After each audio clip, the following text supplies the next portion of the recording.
Guess How Much I Love You by Sam McBratney and illustrated by Anita Jeram.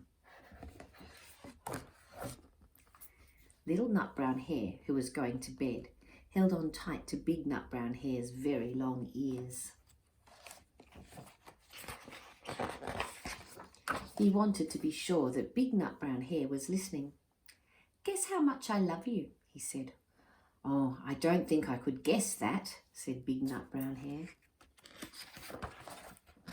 "This much," said Little Nut Brown Hare, stretching out his arms as wide as they could go.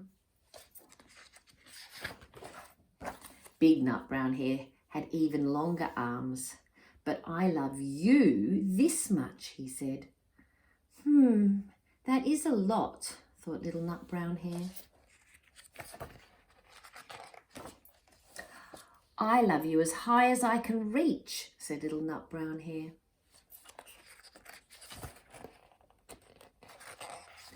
"I love you as high as I can reach," said Big Nut Brown Hare.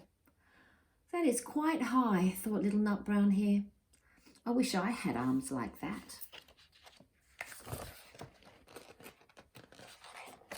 Then Little Nut Brown Hare had a good idea. He tumbled upside down and reached up the tree trunk with his feet. "I love you all the way up to my toes," he said.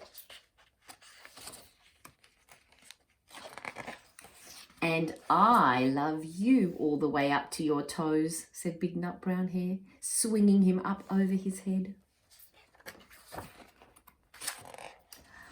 "I love you as high as I can hop," laughed Little Nut Brown Hare, bouncing up and down.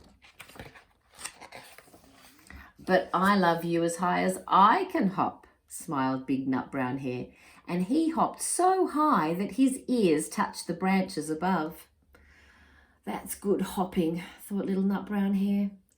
"Wish I could hop like that." "I love you all the way down the lane as far as the river," cried Little Nut Brown Hare. "I love you across the river and over the hills," said Big Nut Brown Hare. "That's very far," thought Little Nut Brown Hare. He was almost too sleepy to think any more. Then he looked beyond the thorn bushes out into the big dark night. Nothing could be further than the sky. "I love you right up to the moon," he said, and closed his eyes. "Oh, that's far," said Big Nut Brown Hare. "That is very, very far." Big Nut Brown Hare settled Little Nut Brown Hare into his bed of leaves. He leaned over and kissed him good night. Then he lay down close by and whispered with a smile, "I love you right up to the moon and back."